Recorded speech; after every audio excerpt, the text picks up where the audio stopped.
morning, you're listening to Rouser Radio from Lewes in East Sussex, the United Kingdom.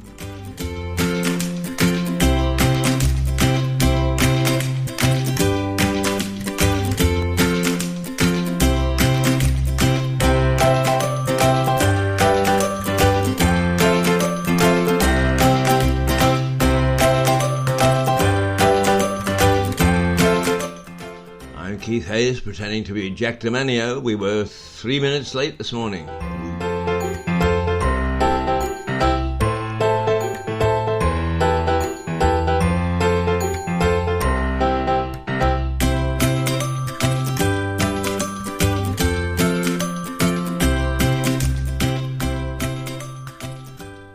However, not all our fault, Gov. No, no, no. That damn internet. Those damn computers. They're the villain again.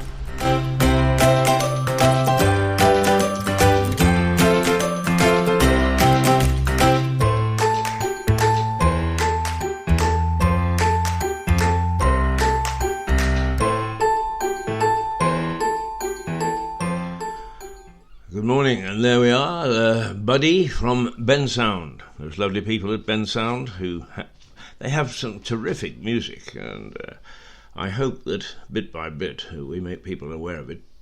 That's the name of the game, is they let us have it for free. We use it, and we hope that people will like what they hear.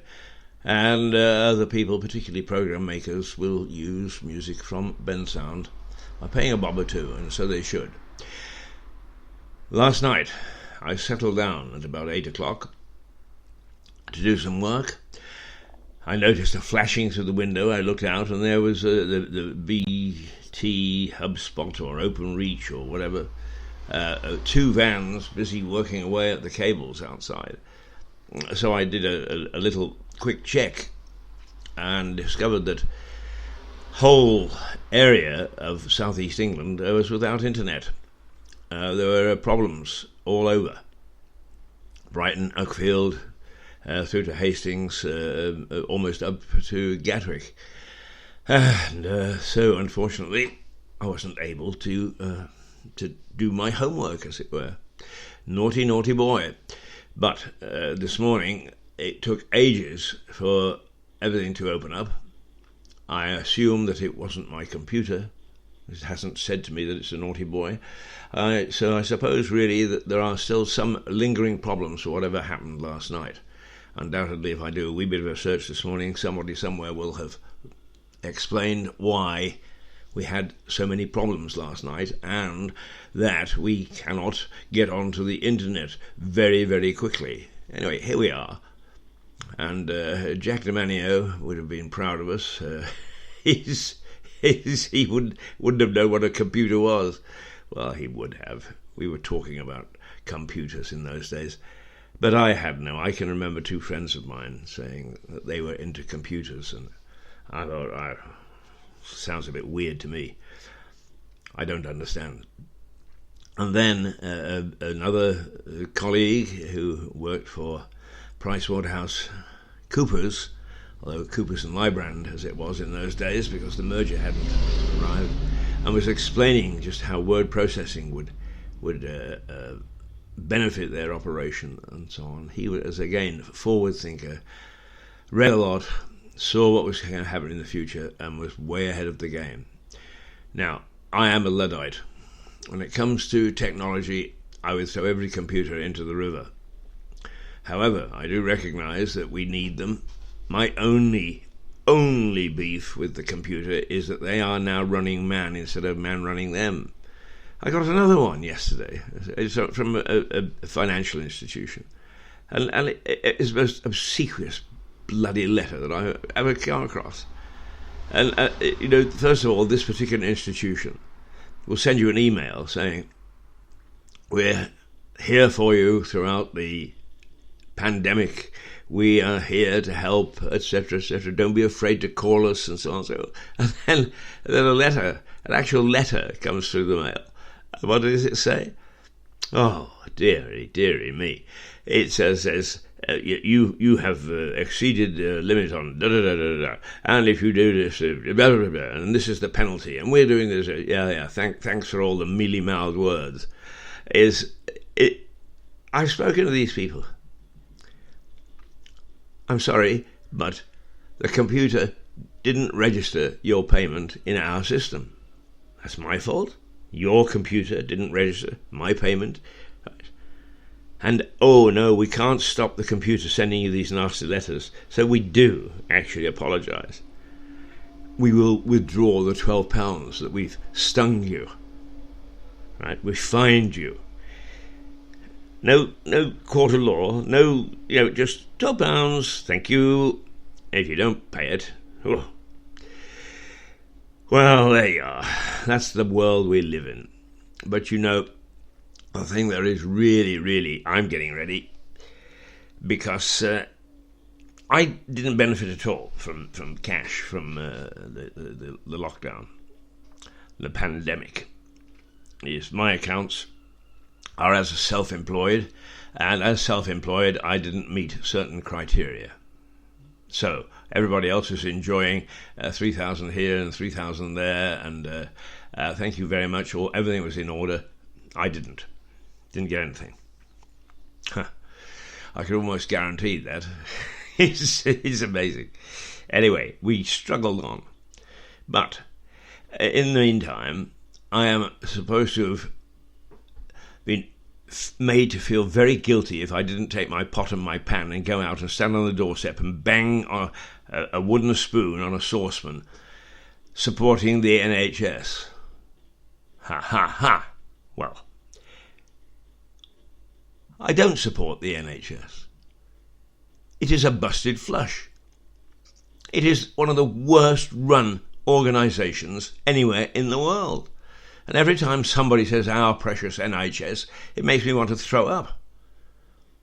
It is badly administered and badly run. That has nothing to do whatsoever with the fact that, either through accident or design, it has some of the best doctors, consultants, nurses.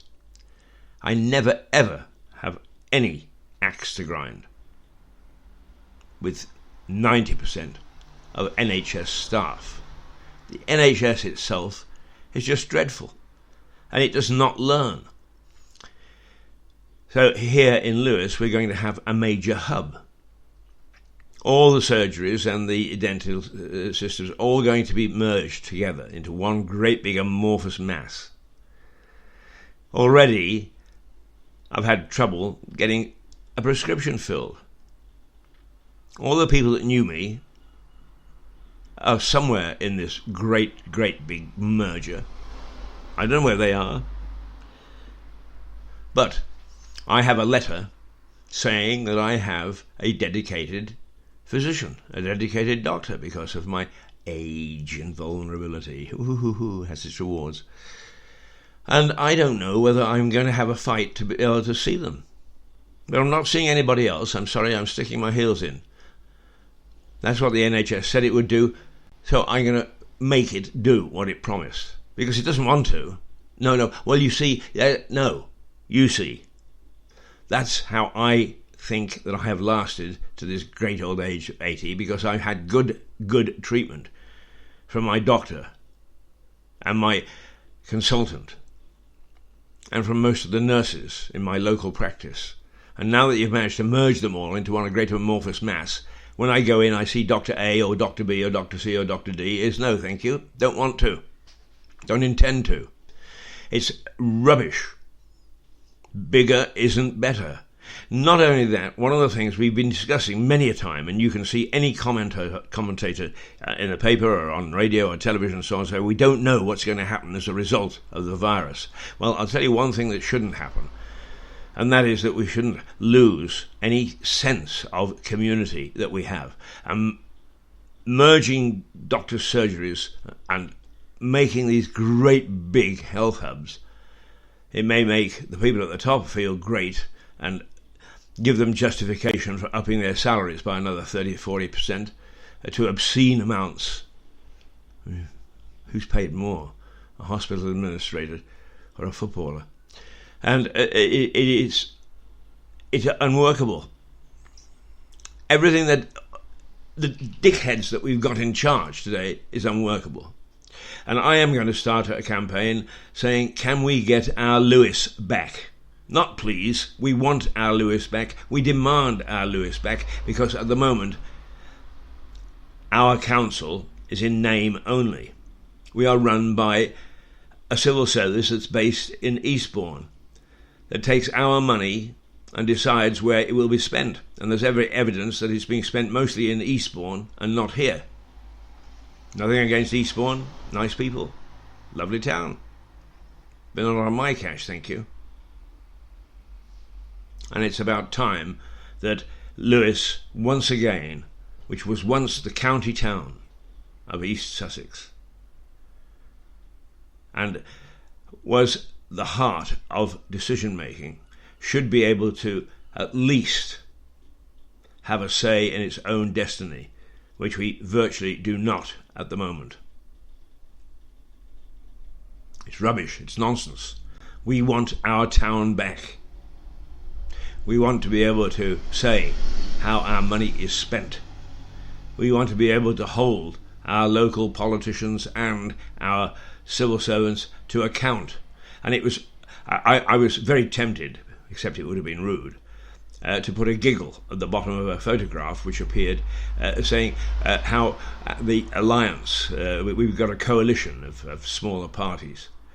What a wonderful job they'd done. Well, I can't see anything that they did do, apart from which is half their tenure was lost because of COVID. COVID? Yeah, COVID, whatever.